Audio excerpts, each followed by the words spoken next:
ఏపీలో కౌంటింగ్ కి ఏర్పాట్లు కొనసాగుతున్నాయి. ఎలాంటి గొడవలు జరగకుండా భారీగా పోలీసులని మోహరిస్తున్నారు. సున్నితమైన ప్రాంతాల్లో కట్టుదిట్టమైన భద్రతా ఏర్పాట్లు చేస్తున్నారు. అనంతపురంలో కౌంటింగ్ 5,000 మంది పోలీసులతో భద్రతా ఏర్పాట్లు చేశామన్నారు జిల్లా ఎస్పీ గౌతమిశాలి. కౌంటింగ్ కేంద్రం చుట్టూ 3 కిలోమీటర్ల పరిధిలో red zone, no fly zone ఉంటుందన్నారు.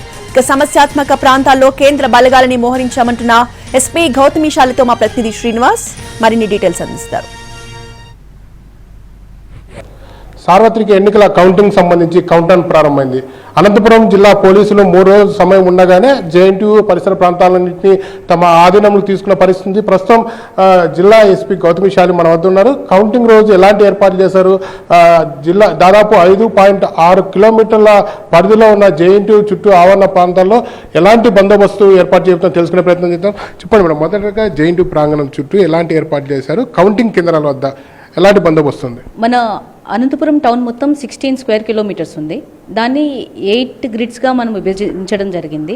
ప్రతి ఒక్క గ్రిడ్కి ఒక ఇన్ఛార్జ్ ఆఫీసర్ ఇవ్వడం జరుగుతుంది. సో జేఎన్టీయూ అనేది ఒక 1 టౌన్ పోలీస్ స్టేషన్ లిమిట్స్లో ఒక గ్రిడ్ కిందకి వస్తుంది. సో అక్కడ మనం 3 టైర్ బందోబస్తు అనేది on the day of polling నుంచి కూడా ఈ రోజు వరకు కూడా ఉంది. టైర్ 1లో సిఐపిఎఫ్ ఉంటున్నారు, టైర్ 2లో స్టేట్ పోలీస్ ఆర్మ్డ్ గార్డ్ ఉంటున్నారు, టైర్ 3లో సివిల్ పోలీస్ ఉంటున్నారు. వీళ్ళు అలాగే కంటిన్యూ అవుతారు. వీళ్ళతో పాటు మనకి కౌంటింగ్ హాల్స్ 3 బిల్డింగ్స్ ఉన్నాయి జేఎన్టీయూలో. ఆ ఒక్కొక్క బిల్డింగ్ దగ్గర ఒక డిఎస్పీ ర్యాంక్ ఆఫీసర్ని విత్ క్యూఆర్టీ ఉంచుతున్నాం. అండ్ ఆర్ఏఎఫ్ అక్కడే ఉంటుంది. అండ్ ఇన్సైడ్ జేఎన్టీయూ పార్కింగ్ ఏరియాస్లో ఎవరు లాయిటరింగ్ చేయకుండా అక్కడ 8 మొబైల్ పార్టీస్ని అక్కడ తిప్పుతున్నాం ఆ రోజు. ఇదంతా కాకుండా అక్కడ కేంద్ర బలగాలను కూడా అక్కడే ఉంచుకుంటాం. ఎవరైనా సరే ఇది ఇన్సైడ్, ఇవన్నీ కాకుండా బయట సైడ్ కూడా కేంద్ర బలగాలు ఉంటాయి. అలాగే చుట్టూ ప్రహరీ వాళ్ళు ఏదైతే ఉందో దాని చుట్టూ కూడా మొబైల్ పార్టీస్ ఉంటున్నాయి.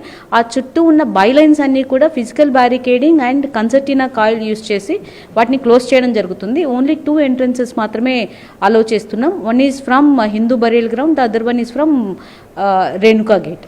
ప్రధానంగా ఈసారి తొలిసారిగా డ్రోన్ కెమెరాలతో నిఘా ఉంటుందని చెప్తున్నారు పోలీసు విభాగం. ఎన్ని డ్రోన్ కెమెరాలను వినియోగించబోతుంది కౌంటింగ్ రోజు?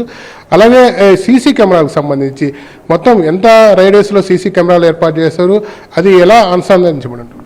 Okay, so with respect to drones, మనం ప్రతి ఒక్క ఇంపార్టెంట్ టౌన్కి తాడిపత్రి కావచ్చు, ఉరవకొండ, రాప్తాడు, సో మనకి ఇప్పుడు ఆల్రెడీ మనం ఒక డ్రోన్తో వర్క్ చేస్తున్నాం.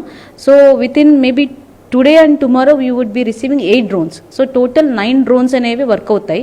ఇవంతా ఏంటంటే చాలాసార్లు అల్లరిముఖులు ఏం చేస్తారంటే మమ్మల్ని ఎవరు చూడలేరు, మాకేం కాదు, ముసుగులు వేసుకుంటామనో లేకపోతే ఏదో ఒక ఇది ఉంటుంది.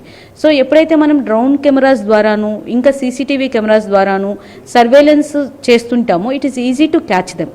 సో దానికోసం అనేసి మనం ఈ డ్రోన్ కెమెరాస్ని వినియోగించడం జరుగుతుంది. ఇప్పుడు మీరు అడుగుతున్నారు సీసీటీవీ కెమెరాస్ గురించి. మనకి ఆల్రెడీ ఎనఫ్ కవరేజ్ అనేది ఉంది.